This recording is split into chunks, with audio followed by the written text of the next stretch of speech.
प्रिय विद्यार्थियों, आज मैं आप सभी के लिए एक बहुत ही महत्वपूर्ण वीडियो लेकर आया हूं और यह जो वीडियो है कक्षा 10वीं के विद्यार्थियों के लिए है। यदि आप पश्चिम बंगाल बोर्ड 10वीं कक्षा के विद्यार्थी हैं तो ये बस वीडियो आप ही के लिए है। यदि आप मेरे चैनल के माध्यम से जुड़ जाते हैं और प्रत्येक दिन हमारे चैनल के माध्यम से पढ़ाई करेंगे तो आपका स्कोर काफ़ी अच्छा आएगा। यह जो वीडियो है हिंदी विषय का है और जो आज का शीर्षक है आत्मत्राण। इस वीडियो में मैं आपको आत्मत्राण जो कविता है जो आपके पुस्तक में संकलित है उसके एकक आत्मत्राण कविता को आपको मैं अच्छे से व्याख्या करके समझाने वाला हूँ। आपको मैं जैसे जैसे बोलूँगा आप उसे अपने कॉपी पर लिख के रखोगे और उसको अच्छे से एक बार पढ़ लोगे। जो जो प्रश्न मैं आपको दूंगा हूबहू प्रश्न आपके जो परीक्षा होंगे, आपका जो सेंटअप होगा, आपका जो माध्यमिक की जो फाइनल परीक्षा होगा, वार्षिक परीक्षा होगी या आपका जो एक यूनिट टेस्ट होता है, यानी आपका अप्रैल में एक यूनिट टेस्ट एग्ज़ाम होगा, परीक्षा होगा, उसमें प्रत्यक्ष रूप से आपको काफ़ी मदद मिलेगा। प्रत्यक्ष रूप से यही सारे प्रश्न पूछे जाएंगे। सबसे पहले आपको कविता को अच्छे से समझना है, कविता में कवि के द्वारा क्या बोला गया है।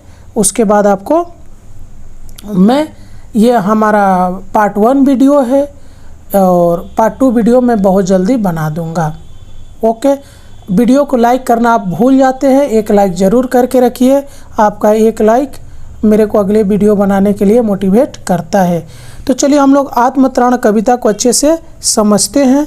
ठीक है, चलिए शुरू करते हैं हमारा आत्मत्राण कविता का। तो देखिए ये जो आपका दिया हुआ है ये थोड़ा सा समझ लीजिए। ये यहाँ से यहाँ तक आपको काला कलम से इसको उतारना है अपने कॉपी पर और ये शब्दार्थ को भी उतारना है। संदर्भ बहुत ज़रूरी है, प्रसंग, व्याख्या, इस तरह करके ये जो मैं दाग मारा हूँ जैसे शब्दार्थ हुआ, संदर्भ हुआ, प्रसंग हुआ, व्याख्या हुआ, ये सभी आप काला कलम से करोगे अपने कॉपी पे। कैसे करोगे? काला कलम से। ये आपके लिए काफ़ी सुविधा होगा। ठीक है, ध्यान दीजिएगा।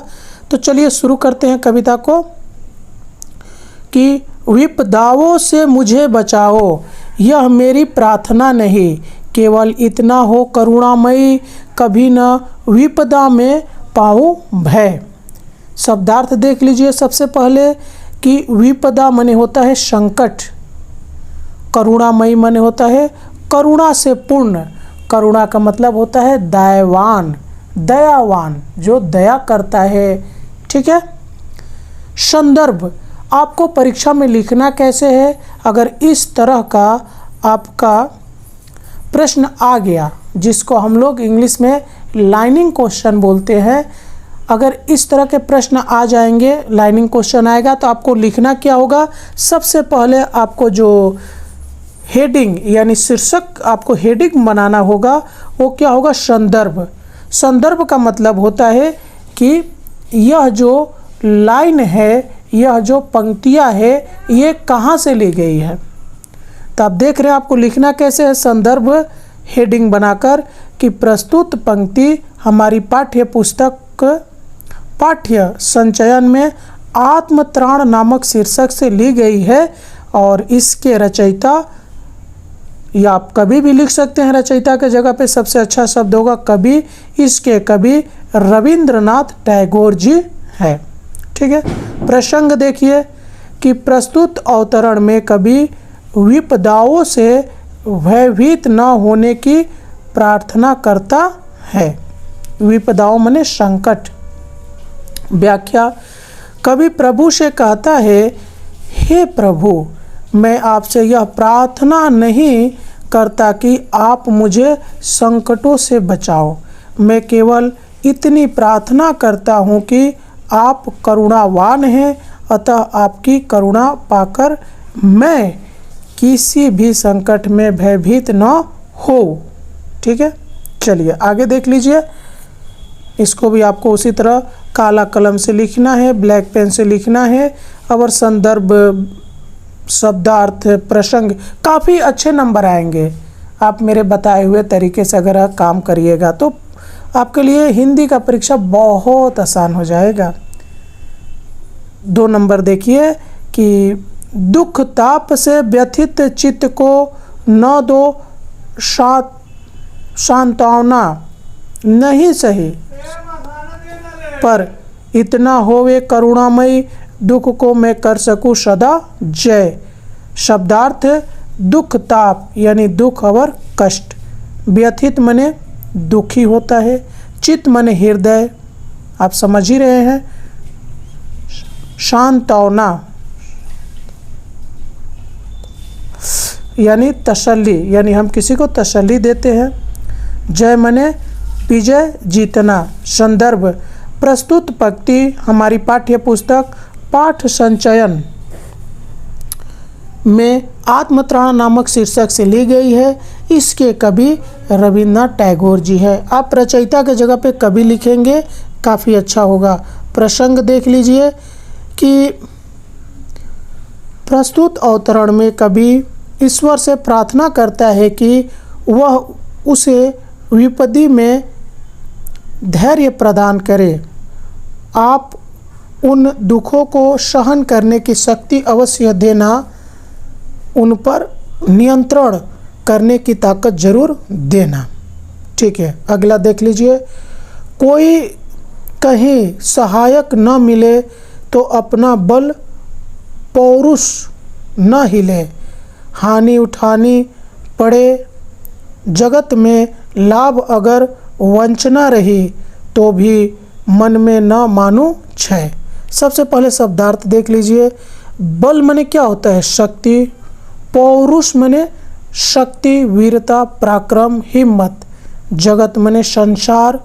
वंचना मने धोखा। क्षय मने नाश या पराजय। संदर्भ देखिए। प्रस्तुत पंक्ति हमारी पाठ्य पुस्तक पाठ संचयन में आत्मत्राण नामक शीर्षक से ली गई है। इसके कवि रविन्द्रनाथ टैगोर जी हैं। प्रसंग, प्रस्तुत अवतरण में कवि ईश्वर से पौरुष प्राप्त करने की कामना करता है। व्याख्या, कवि प्रभु से निवेदन करता है, हे प्रभु, यदि विपत्ति में मुझे कोई सहायता करने वाला न मिले तो कोई बात नहीं। मेरी प्रार्थना है कि मेरा अपना बल और पराक्रम डावाडोल न हो। मैं विपत्ति में घबरा न जाऊं। मेरा अपना बल ही मेरे काम आ जाए। यदि लाभ मुझे हर बार धोखा देता रहे और मुझे हानि ही हानि उठानी पड़े तो भी मैं मन में अपना सर्वनाश न मान बैठूं। मैं निराशा से न भर जाऊं। ठीक है, अगला देखिए।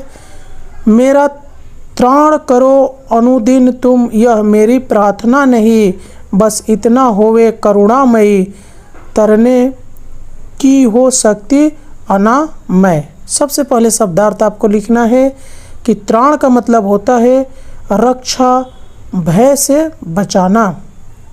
अनुदिन मने हर दिन। तरने मने उबरने, पार उतरने। अनामय मने रोग रहित, स्वस्थ। संदर्भ यानी प्रस्तुत पंक्ति हमारे पाठ्य पुस्तक पाठ संचयन में, ये जो पाठ संचयन लिखा हुआ है ना, ये आपके हिंदी के पुस्तक का नाम है। देख लीजिएगा, ऊपर में लिखा होगा पाठ संचयन में आत्मत्राण नामक शीर्षक से ली गई है। इसके रचयिता कवि लिखिएगा यहाँ पे, कवि रविन्द्रनाथ टैगोर जी है। प्रसंग, तो इन पंक्तियों में कवि प्रार्थना करता है कि ईश्वर उसे अनामय तरने की शक्ति प्रदान करे। व्याख्या देख लीजिए। कभी प्रभु से निवेदन करता है कि हे प्रभु, मैं नहीं चाहता कि तुम प्रतिदिन हर संकट में मेरी रक्षा करो। मेरा यह निवेदन नहीं है, बस मेरा निवेदन यह है कि तुम मुझे हर संकट से उबरने की अविकल शक्ति दो, मैं स्वस्थ मन से संकट से पार उतर सकूं। चलिए आगे देख लीजिए।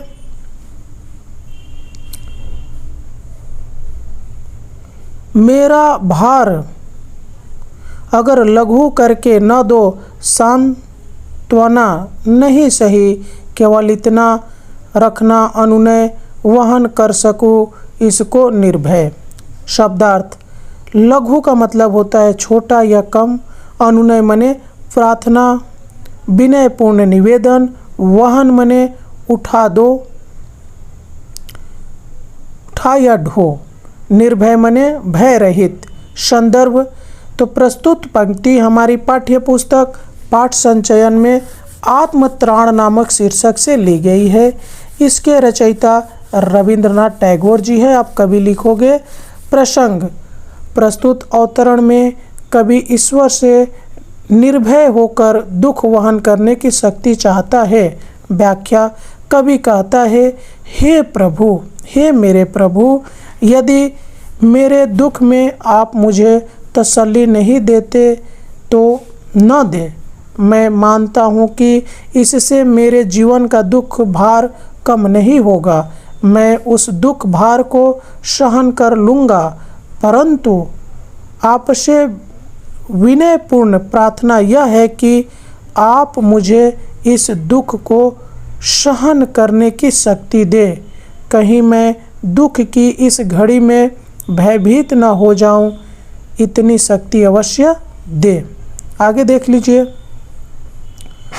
नत सिर होकर सुख के दिनों में तो मुख पहचानूं छिन छिन में, दुख रात्रि में करे वंचना मेरी जिस दिन निखिल माही, उस दिन ऐसा हो करुणामयी तुम पर करूँ नहीं कुछ संशय। शब्दार्थ देखिए, नत सिर यानी झुका हुआ सिर, तो मने तेरा, छिन छिन मने पल पल, छड़ छड़, रात्रि मने रात, वंचना मने वंचित रखना या धोखा देना, अभाव में रहना, निखिल मने सारी, माही मने धरती, संशय मने संदेह शंका। संदर्भ, तो प्रस्तुत पंक्ति हमारी पाठ्य पुस्तक पाठ संचयन में आत्मत्राण नामक शीर्षक से ली गई है। इसके रचयिता या कवि लिखिएगा आप रविन्द्रनाथ टैगोर जी हैं।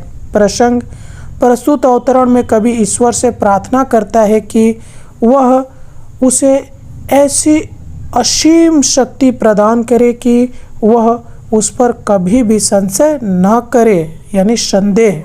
व्याख्या, कवि करुणामय प्रभु से निवेदन करता है, हे प्रभु, मेरी कामना है कि जब मैं सुख में होऊं तो भी सिर झुकाकर हर क्षण आपकी छवि देखूं, हर सुख को आपकी कृपा मानूं।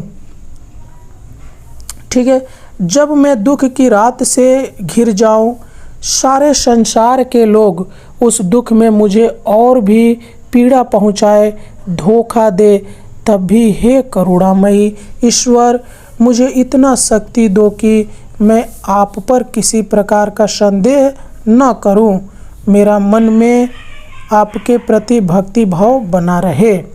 तो यहीं पर यह पाठ खत्म होता है।